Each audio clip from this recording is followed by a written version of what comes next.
Kenny McLeod, it's a pleasure. Thank you, Simon. Great to see you, looking well. Feeling good as well. And I say that because you've not been very well. I know, I had a heart attack actually 3 weeks ago today. Right. We've been trying to get you in for ages, but we couldn't catch you, so it took a heart attack for us to catch you. Just what we're doing. Aye. Aye.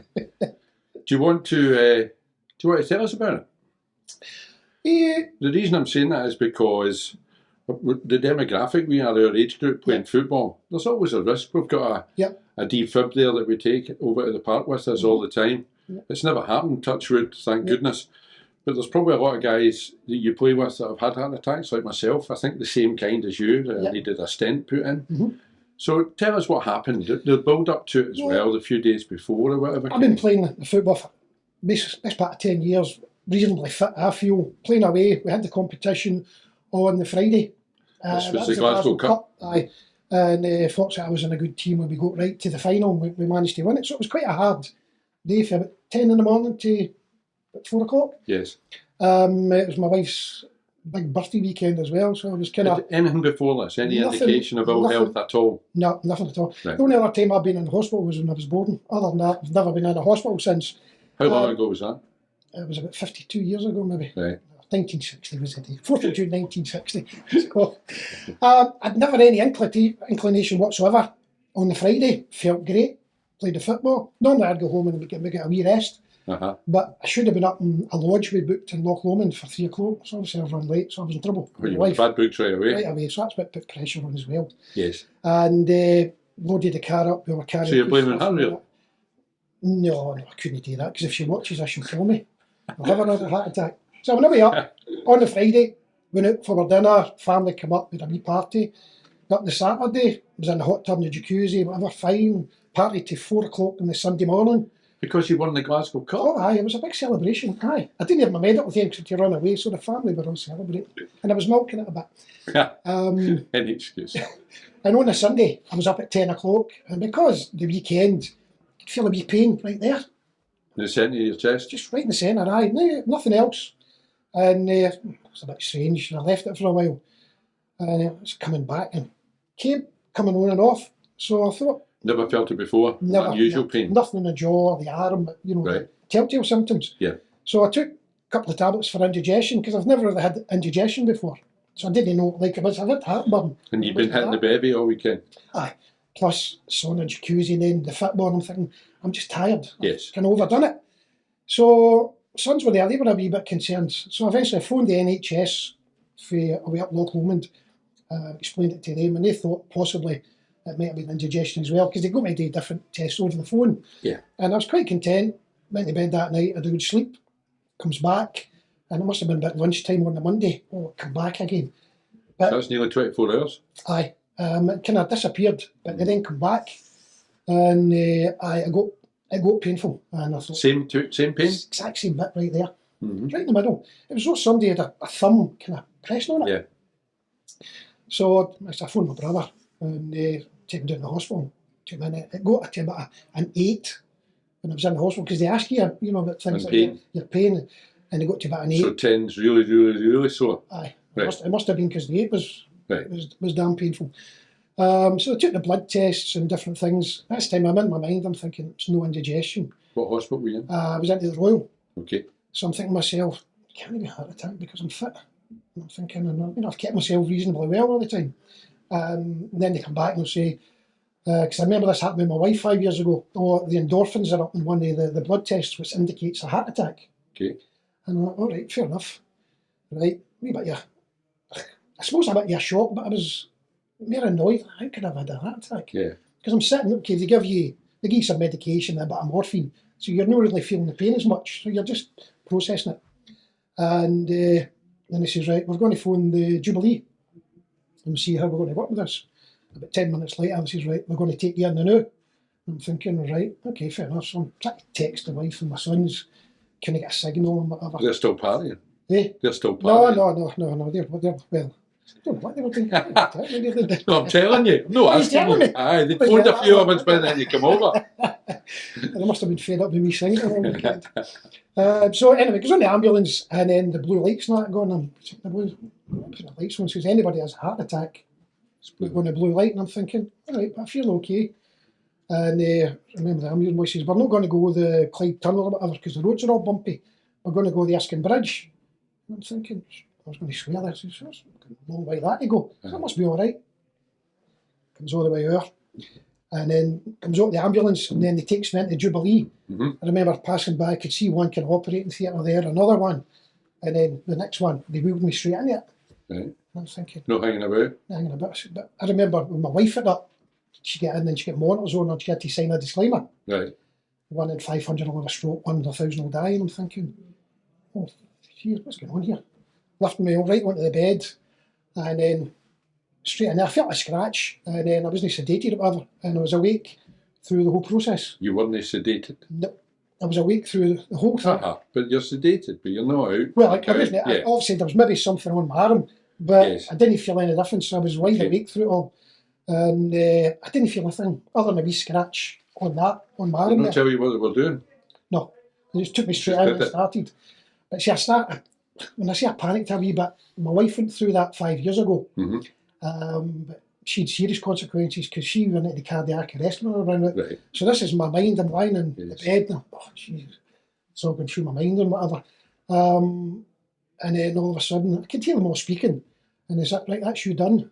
All right, lift yourself off the bed. And I thought, I said, how long was I in here for? About half an hour. Right. My eyes were shut at the time and I was kind of looking now and again because it's your mind, plays with you. It's the biggest problem. And as they wheeled me out onto my bed, the blood pressure monitor there, and I wasn't supposed to move it arm because you've had it before. You got this big, you call it see-through, puffed up kind of bandage where for your artery, and I didn't feel down, up or whatever. I was okay. Felt as though nothing had happened. Right.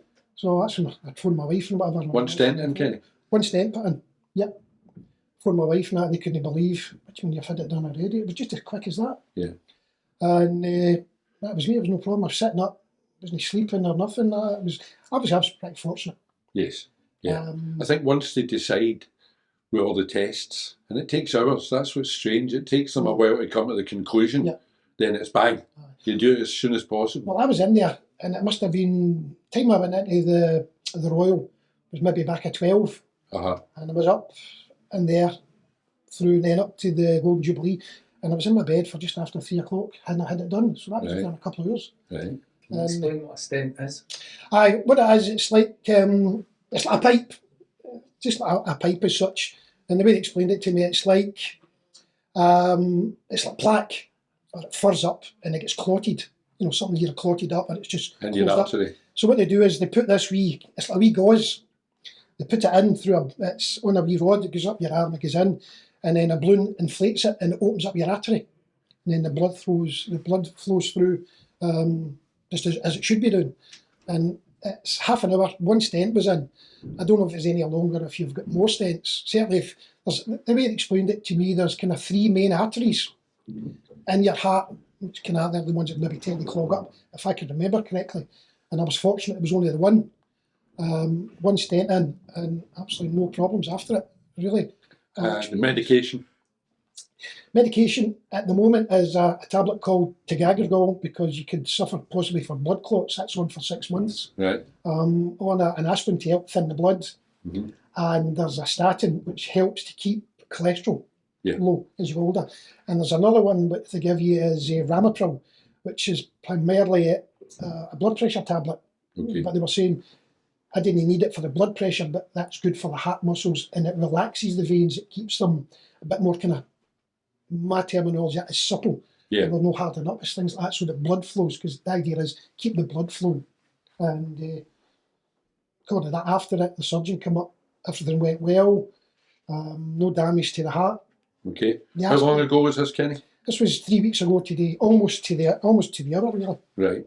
It was. And in that 3 weeks, you said that you were nearly back playing football today. You've got to go for some kind of monitor tomorrow. I was hoping to be back last week because I was at the hospital, but because of COVID and staffing, they couldn't put me on the treadmill where they monitor your heart. So I've got that tomorrow. Right. Because when I was there, when you're through the process, they ask you about your lifestyle, you're a smoker. I've never been a smoker, so that was good. They ask you about exercise and activity.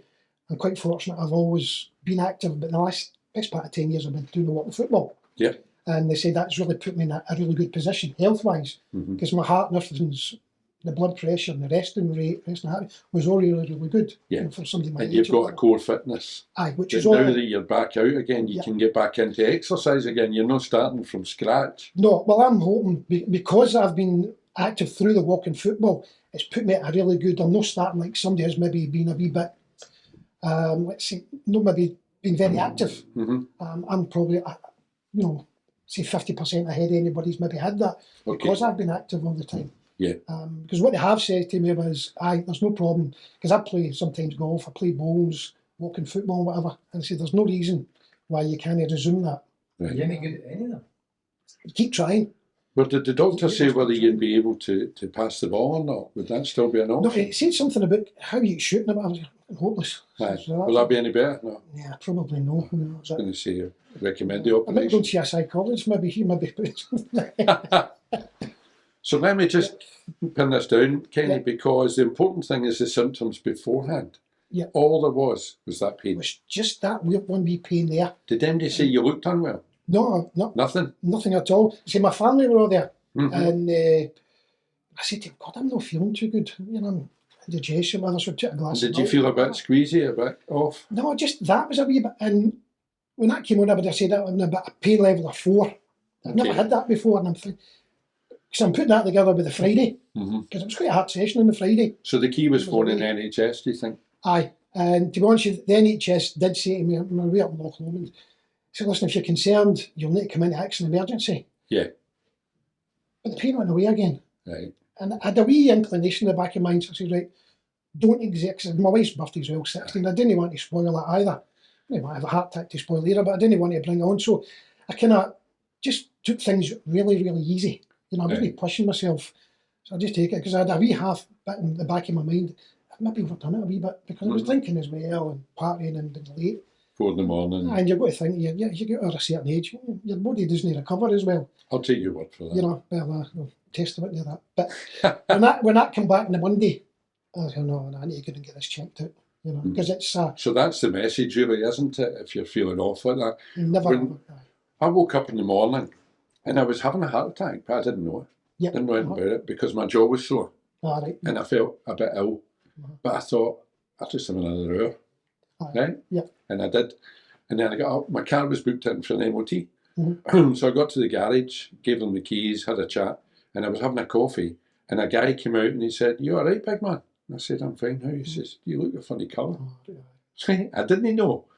I just still had this sore jaw and a wee sore tummy.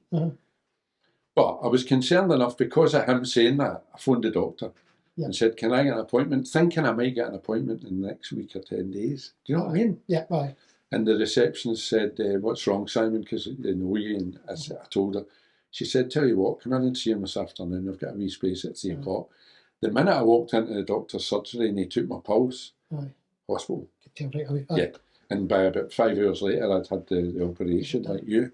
But it'd be so easy to miss that, wouldn't it? Do you know what? And you're very vulnerable while that's going No, on that's because you going go on, into an arrest. You and I didn't Aye. go into cardiac arrest. We were lucky. Yes. We were lucky. Yeah. If there's anything, I mean, I've never offered anybody advice as such, but I would Well, you encourage do on the anybody- football park all the time. That's just me trying to be positive, you know. Positive. I'm trying to be positive. You want I'm to trying be to- positive with me. I'm trying to deafen somebody so they don't hear me sneaking up behind them. Don't let you give advice. The thing is, But I will.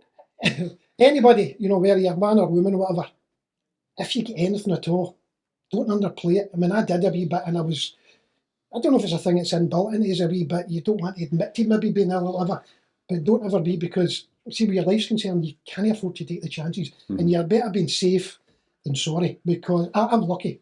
Yes. I was really, really lucky, because I'd started with me on the Sunday, and if I'm honest enough, I should have probably went to the hospital, but because I can't away a wee bit, I'm thinking, I'm going to be all right. And there's a lot of food and drink about that you don't want to And I leave didn't want to miss behind. it, you know. No, that was understand that. Birthday cake, you know, and I'm a cakeaholic, chocoholic. You know. So the rehab, what does that consist of then? Because you're quite debilitated afterwards, aren't you? You're Well, quite... I was quite fortunate, because you're supposed to remain in hospital for 72 hours Right. after you have that. Mhm. So that was supposed to have been, that was me, from the Monday to the Tuesday, to the Wednesday to the Thursday. Mm-hmm. But when I was in the Royal, they put me back the following day and they put a heart monitor. I couldn't sit about, so I kept wandering about all the time. I asked the nurses, is it okay if I wander up and down? The food's good in that Jubilee, isn't it? Oh, the food was brilliant. I'll tell you a story. Matter of fact, where I was annoyed, right, the other two, and the Monday I had it done, so the Tuesday I was there, so the menu's fantastic. And they says to me, the evening meal, The menu. it was brilliant. And they said it's Kentucky Fried Chicken. And I thought, can I have chips for that? Aye. So they came and they said, oh, we'll need to move you because we need the bed for somebody in the Royal. So we're putting you back With there. my KFC. That's what I thought. I was disappointed. I was You don't get disappointed. No, well, I phoned my wife and my son and they brought it up for me. Somebody else got your KFC. So they got there, but I got it down in the Royal, so I was quite happy. I was quite content. So that was me. It went well. And there's other nurses will probably tell you, everybody's asking them, when am I going out, when am I getting out? And I was no different because I felt good. Uh-huh. And I was lucky enough, at 5:05 on a Wednesday night, they says to me, right, you can go. You do it again. Can I go? Aye. Is that because you're such a pain in the ass? I think it was maybe because I was making too much noise. Aye. I got rid of him. Aye, I can understand. So that was me. Down I went. I was going to go down the stairs and I thought, I'll take the lift. Down the lift, I phoned a taxi because it was 5:05. My son, I've labelled I came, but by the time of traffic. Aye. So I get in the taxi, I'm heading up the road, phoned the wife, that's me coming home. I'll be home in 5 minutes. Aye. So that was me. Home on the Wednesday night, I relaxed. But we were going to the theatre on a Thursday. Right. And I read up all the different stuff you're supposed to relax for a couple of days. I thought, I want to go to that. So I went out on the Thursday and it tells you 5 or 10 minute walk. So I was out. Uh-huh. It's a wee bit in the back of your mind. Not to push it again. Aye. So when I was out and I felt okay and I thought, no. So we went to the theatres on Thursday night, enjoyed that. What was it? And it was, what was it? You've no idea. You just wanted to get out for I a wanted to night. go out. No, what was it? Where was it? It was in the King's Theatre. Right. What was it? I didn't really like it. It's a musical. It wasn't my cup of tea. But anyway, it was good to get out, so it was. Aye. And then the Friday I relaxed, and for the Saturday onwards, I've been out to walking every day. Was it that Celtic play? When I went to that, I just stayed in the hospital for that. I need to get the name of that. It wasn't The Widow. No, The Waitress. That was it. It was called The Waitress. Okay. My wife had seen the film yet, but anyway, I wouldn't go and see it again. I wouldn't. I'll not say I'll not recommend it because people might like that kind of Aye, thing. that's right. But so the rehab, Yeah. is your diet changing or what's going to change Well, in your lifestyle now? what I have to change is, I mean, they ask you about your diet and whatever, and 20 or 30 years, I eat pies. I eat pies and cakes. This is the And, first. oops. Sorry, I apologise for that. You need to take it. No, it's all right. I've been a terrible. I love pies. Right. I can eat a 24 packet Well, of you chips know for I'm a a pie weekend. man. Yeah. Simon. That's what they say. Sweet after it. But I was eating all the bad things. Chocolate, I really was. KFC. Chips. I mean, Pints. everything. Pints. No, I'm Bacardi drinker, Bacardi Right. and Coke. Well, that's healthy. So that's not too bad. But no in between. Well, between all the food stuffs, and I know I was overindulging for a number of years because my wife used to say to me, you're eating too many cakes and chocolates and crisps. I really was. Yeah. So spoke to obviously the hospital about that, and they said, no, don't deprive Well, yourself. the boys thought you brought them donuts today, a big box of It was for donuts. me. I told them that. I said, that's just what he keeps in the car all the time. And I'm going to have a few, but so that's helped me in my rehabilitation. And so Okay. And the gym? I can get back to that as well, we said as well, because I would go to the gym, not every week, but every other week. Because sometimes when you do the walk and fit more, That's enough. you pull Yeah. the muscle up. Yes. Yes. So I would go to the gym and I would just do resistance weights and bits and pieces, Recycle or something. just to keep ticking over all the time. Okay. So I can get back to that, hopefully tomorrow, when they say, because what they say as well, Did you not go to rehab classes then? there will be for 6 weeks if I wish to go to them. Right. I don't need to, but tomorrow They're good. I go, well, I probably will, because I like to find out about things to Mm. see what happens, because if it happens to somebody else, That's right. then I can maybe pass on my experience. Yeah. If it helps somebody, Yeah. then it's a good thing. Yeah. I think I so. would recommend it. Yep. And there's lots of tips there. There's lots of advice there. Yeah. Mhm. For example, I remember saying to the nurse at the rehab Yep. when we were doing the exercises and whatnot, when can I get back to the gym to get into when you exercise Yep. and you get the big red face and That's you're right. at the max. Yeah. Mhm. And she said, Simon, we don't want you ever to do that again. Yeah, all right. That was a real changer for me. I've been your mind written. To do as much exercise as you want and raise your heart rate. Yeah.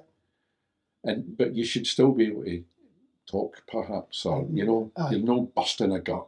And do it for as long as you like. The longer you keep your heart raised, the better. But don't go into the red zone where you used to go. Well, I suppose it's common sense, really, isn't it? It's common sense, and you think of what you've been through. You know, because at the end of the day, it's a muscle. Yeah. Use it, but don't abuse it and don't overdo it because you know you just don't know. So that's why on the football part, you've probably noticed that I play within myself a lot of the time. It's not just because of the people round about me that I'm trying to help. I wasn't too sure. I was going to ask, but I never got that. But you've answered the question. Kenny, let's rewind then. Where are you from? I'm from Anderson in Glasgow. Right, Glasgow boy. In the Same as Billy Connolly. Aye, well, he was part of it. A wee bit older. A wee bit older than me. Matter of fact, we've got pictures of we used to run about together. There's some pictures of it down the Anderson. It was from the group we used to run about with. So it's all changed down there now, all gone now. Aye, quite a wee bit enough. But it's still, when you go back to a place where you came from, it still feels like kind of your roots and where you. Because I'm a member of a bowling club down there. Okay. That's when back. There's a bowling club in Anderson. Oh, it was a bit of grass in Anderson. Oh, it's good grass as well. So it's, so it's quite good because there's 4 of my mates. We all came from Anderson, so we all joined it and we've been playing the balls. And it's not there, and we go to the local pubs in Anderson sometimes. So you feel though you're back to your roots, kind of thing. Yeah. What school? Woodside Secondary School. Right. Which is in Anderson as well. Yes. So it's now a Gaelic school. So it is. Yeah. So we have our league meetings there for the Scottish Amateur Colleges League. We have our meetings there. Colleges, I used to run a football team in that. Right. I remember that a few years ago. So, played football at school? Aye, yep, through school. Started working and started playing in about 16, 17, some local pub teams we used to play in. And then... What did you work as, Ken? I started off as an apprentice. I was getting an apprenticeship as a mechanic, but I got an apprenticeship as a paint and decorator for 6 months before that, so I took that. Right, make some money. So it was quite good as well, because you usually work 4 days, Monday to Thursday, 12 hours, so that was your 40 hours plus overtime. Right. And at that time it was like £21 a week. That's not bad. I went to the mechanics, and it was £12.60 a week or something. Right. Oh, geez. Well, I remember the opposite in the shipyards. I was an apprentice electrician. All right. And some of the boys that went to the painting and decorating, they got out into the yard right away. We were kept indoors to learn about plugs and wires and all that electrician and stuff. But they were out earning immediately and getting homers at the weekend as well. Painting houses. I was desperate to be a painter. So after that? The mechanic and then became an MOT tester. So you did your mechanic. Where did you serve your time? It was a couple of smaller type garages now. Away in Glasgow, but then I went to... This is good, we've been down to get a mechanic in here. Can you give us a phone number for everybody? Aye, I don't do nothing with it. I'm so happy. So I moved about a couple of garages. It was Richie's there on Shields Road, who used to deal with the Fiat and the Lancia and whatever. And then I moved to SMT, which was back here in Finnieston where I came from. Right. At the time when the Vauxhall Cavalier with the new time about 100 came out. I stayed in there for about 5 or 6 years, and then I went to the council. Right. So you retired, really? Well, I would have been if I'd stayed in that department, but eventually I went into licensing and I became an enforcement officer for licensing. For goodness sake. Because I had... Taxis? Aye, taxis, no, that department. So I was into that for a while, so I was... And then eventually... I know a few guys that... Davey Kinnaird will be interested in that. Was Davey... All the guys that were on the taxis. Well, yeah, I used to be an enforcement officer for that as such a way back. But that was in the early... When the legislation changed in 82...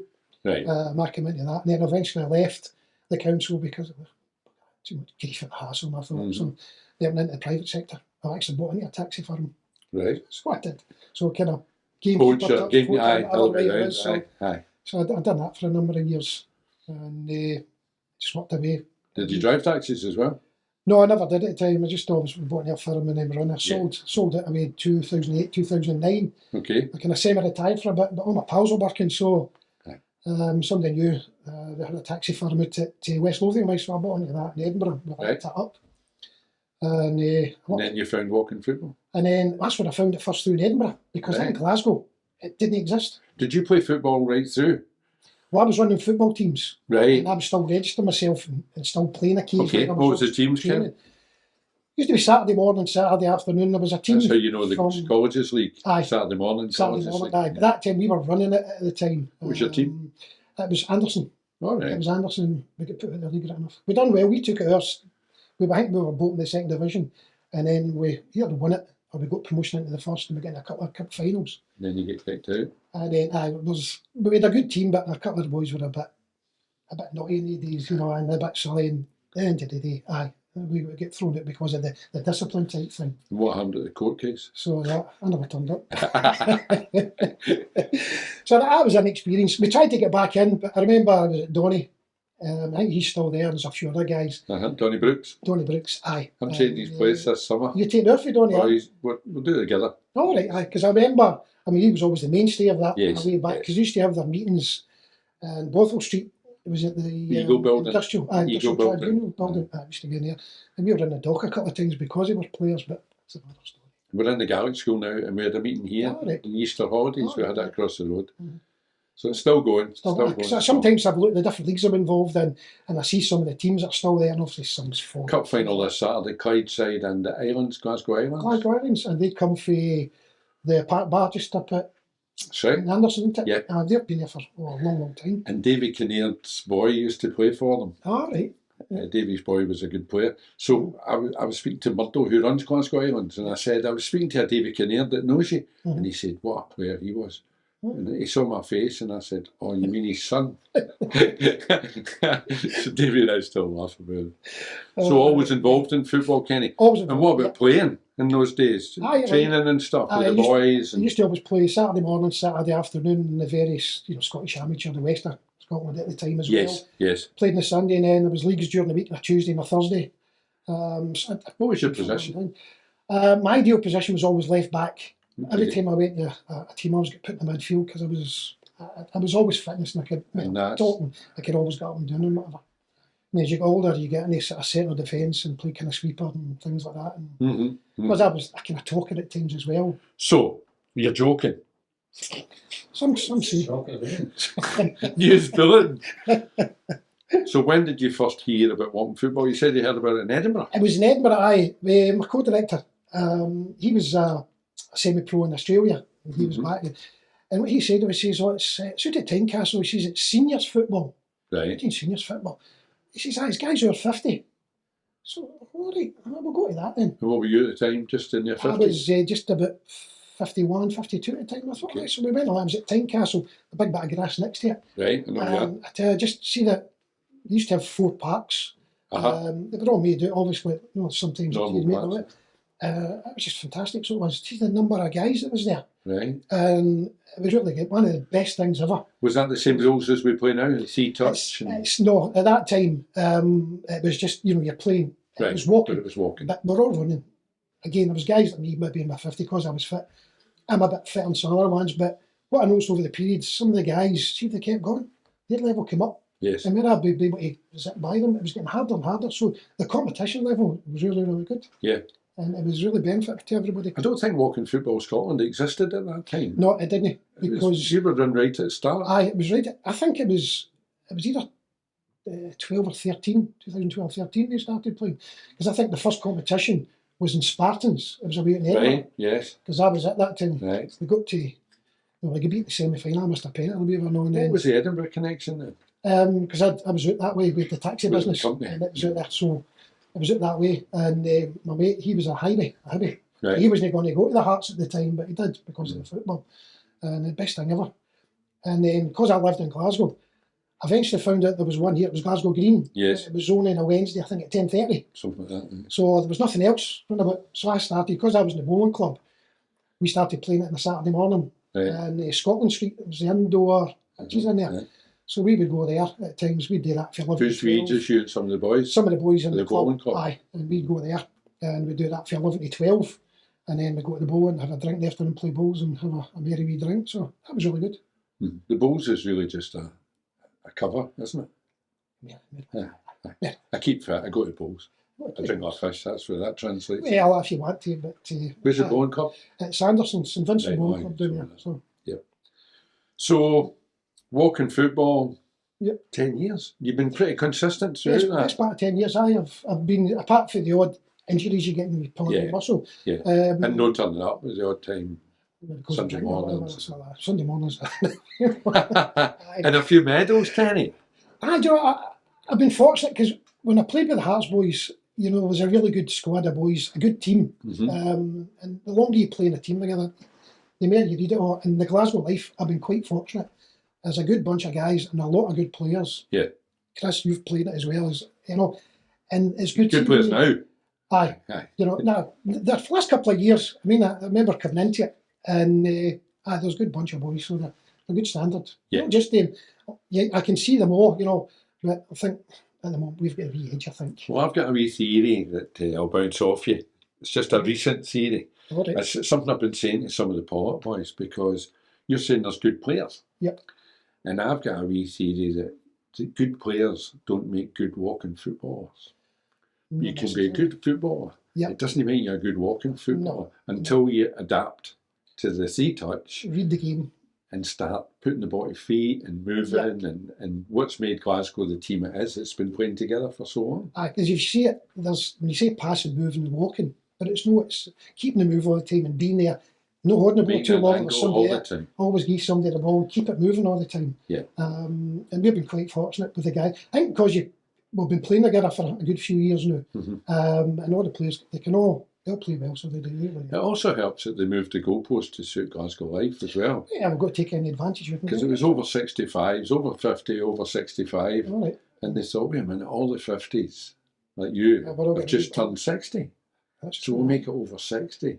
Aye. And all you've done is move your 50s team up into the 60s and run riot. Yeah, I mean, we keep a good team together, you can't beat it. What do you think of the Pollock style of play? The theory. Take your 2 touches and then look around and see what we want to do. Yeah, and I'll catch on. Well, I've listened to some of the commentaries and whatever. I'll refrain from commenting. That's them edited. Edited as well, Jesus God.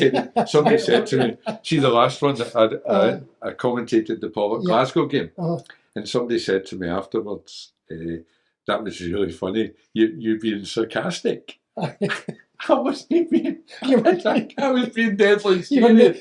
You're rubbish. See, because I know you a wee bit and I've seen you. And you knew. And I mean, listen, matter of fact, see the things in the WhatsApp group and the video and all that. Yeah. I missed the one in the beginning of March because I was up in Skye for a weekend. Okay, we'll sell you. And well, I was away up there, right?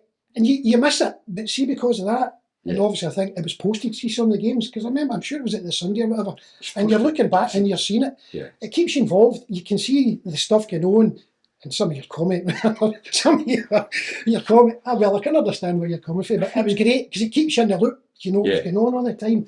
And I don't know if you get feedback on that, but a lot of the guys will be looking at it. Well, it's nearly 1,000 views now, that particular game. It's going up all the time. Aye. You're a subscriber, are you? You want to aye. Some people don't want any videos up at all. They don't? Oh, well, that's another story. What's that? You know who I'm talking about. Oh, aye, you're the gaffer. Aye. Don't go there. Jim. Aye. There's a media fallout with it, but we've negotiated. Aye, well, come back.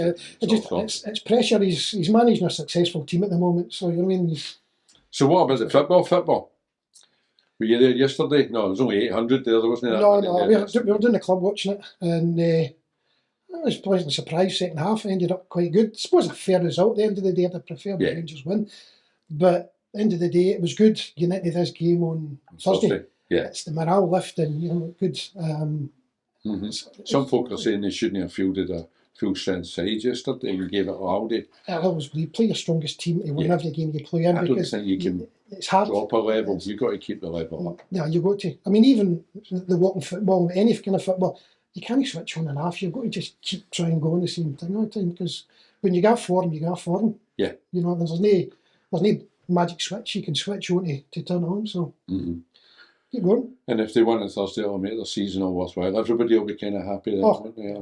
Keep the peace, maybe. Apart from Celtic boys, right enough. In the Polish, we used to say that a draw in an Old Firm game was a great result for the Polish. Yeah. Because it kept the peace. It didn't work yesterday, did it? No, never does it? Why they let 800 in at either the Ibrox or Parkhead, I don't know. They should just have it either 50-50 or not at all. You know what I mean? It'd probably be better off. It's unique. Yes. In the west of Scotland, that. It's just what we're brought up with. But although I would say I've got 2 boys at 31 and 27 now, I don't see you see the bitterness in a lot of guys of my age. I don't see that with them coming through and their pals. Aye, some's Rangers, some Celtic, but they've not got the same animosity and bitterness, which is. So it's kind of diluted a wee I think bit. it's a good thing that way, aye. Because when I was younger, it's silly times and things you would see. And when I worked at Orkney Street, we talked about 150 arrests every game and a murder. There was always an Oxford murder as well, which was tragic. Some cops thought they should scrap the fixture completely. When you put it in that context, then when you see that side, as a supporter, you don't see that, you know.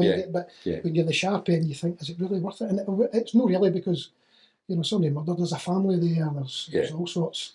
I remember I was on with a DI. We were the duty team for the back shift on a Saturday. I think it was Scottish Cup final, Rangers Celtic, I think, at Hampden. And we were the duty CID for the city. Maybe for Strathclyde, I can't mind. But come the back of 4, the game's nearly finished, and he says to me, let's get out of here, because the place is going to go bananas at 5 o'clock in Govan. And sure enough, the switchboard was starting to get busier and busier. So we headed off, and we went to Motherwell, Kirkintilloch. I can't mind where all we went. But the switchboards had kicked off everywhere we went. Because it's domestic, it's Catholic Protestant all over the west of Scotland. It doesn't need to be the football. No. That's just the catalyst for it. I know, that's crazy, but yeah. The world we live in, isn't it? I suppose. But it is changing, Kenny, because when I was a boy, it was a much bigger deal. Aye. Much bigger deal. And I do see now my own sons, you know, because I've got one that supports Rangers and one supports Celtic. My youngest one who supports Celtic, he was at school at the time, and Neil Lennon was there and they were winning, so he wanted the Celtic strip. He's still got this picture of Neil Lennon in his bedroom. I kept putting it down, and he kept putting it up all the time. Kenny, most people that come in here, I had Jim McLeod sitting in that seat last week. Most folk that come in, I try and have a wee word with them about a contract signing, you know, I try and poach them for either for the Pollock or for Clyde or whatever. But in your case, you don't need me, I know. We don't need to worry about any of that nonsense. It's appreciated. Thanks. Cheers, Simon.